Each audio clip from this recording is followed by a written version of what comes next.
Kwanza ni shukrani zangu kwa Mungu tujalia kukutana hapa leo kwa madhumuni ya kuweka jiwe la msingi shule hii ya ufundi. Kwa hiyo niwapongeze sana kwa maendeleo haya makubwa. Ndugu zangu, mwelekeo wa serikali ni kukuza zaidi elimu ya amali. Kwa nini tunakuza elimu ya amali?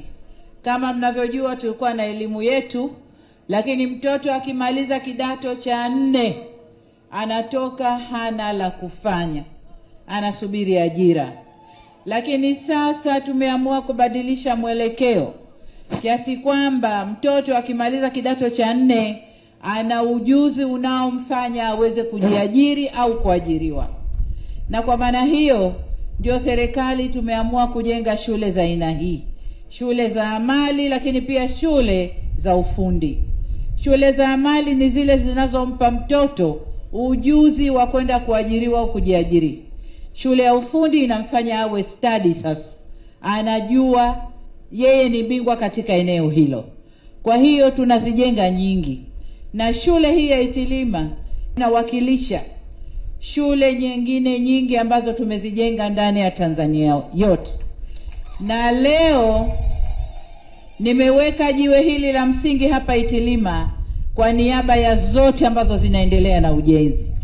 Na nitakapoamua kwenda kufungua moja, nitafungua kwa niaba ya zote zilizomaliza kujengwa.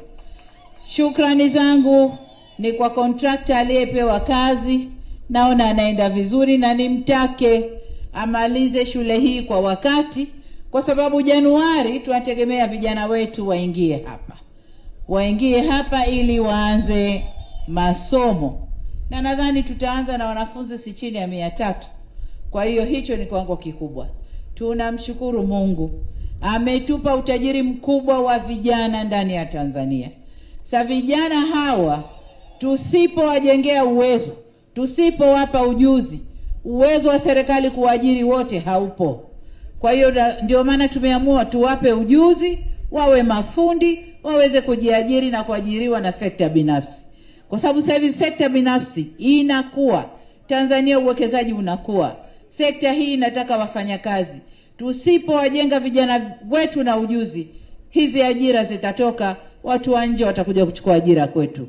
Na ndio maana tunajenga shule hizi, vijana wetu tuwajenge na ujuzi unaotakiwa ili waingie kwenye soko la ajira vizuri.